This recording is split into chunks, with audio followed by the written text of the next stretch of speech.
Salam dəyərli izləyicilər, kanalıma xoş gəldiniz. Bu günləri mən günlərlə qalsa da bayatlamayan, çox ləzzətli, kövrək, ağızda əriyən duzlu peçenyalar hazırlayıram. Keçək hazırlanma qaydasına.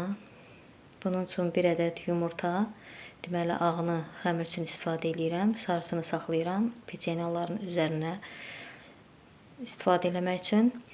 125 qram kərə yağı,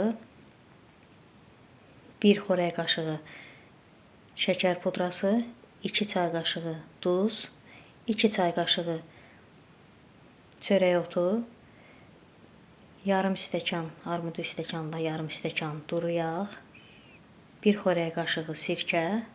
Sirkənin fərqi yoxdur, alma sirkəsi olsun və yaxud üzüm sirkəsi. 1 paketdə qabartma tozu.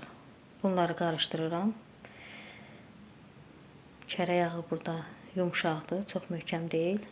Biraz qarışdırsanız kifayət eləyir. Daha sonra üzərinə unu əlavə edirəm, hissə-hissə xəmir yoğururam.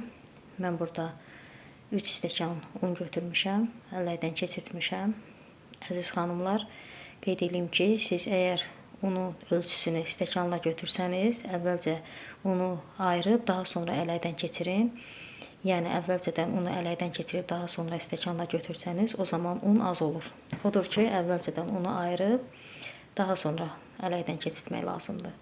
Mən burada 3 stəkan unu ələkdən keçirtmişəm və bütünlükdə onun hamısı bu xəmirə istifadə olunur. Xəmiri yoğururam. Çox gözəl, yumşaq, yağlı xəmir alınır. Xəmiri yoğurduqdan sonra heç gözlətmədən hissələri ayırıb peçenyaları hazırlayıram. Yəni müxtəlif formada peçenyaları hazırlamaq olar. Sadəcə mən burada eyni formada hamısını yumru-yumru hazırladım. Əvvəlcədən yumurtanın ağını xəmirə istifadə eləmişdim. Sarısını saxlamışdım üzəri üçün. Həmən sarını peçenyaların üzərinə çəkirəm və əvvəlcədən qızdırılmış 170 dərəcəli sobada bişirirəm. Peçenyaları çox qızartmağa ehtiyac yoxdur. Sadəcə qızıl rəng olsa kifayət eləyir. Hazır oldu. Həqiqətən olduqca ləzzətli, gözəl, kövrək, ovulub dağılan bir peçenyalar alındı. İnşallah siz də bu qaydada hazırlayarsınız və əminəm ki, çox bəyənəcəksiniz.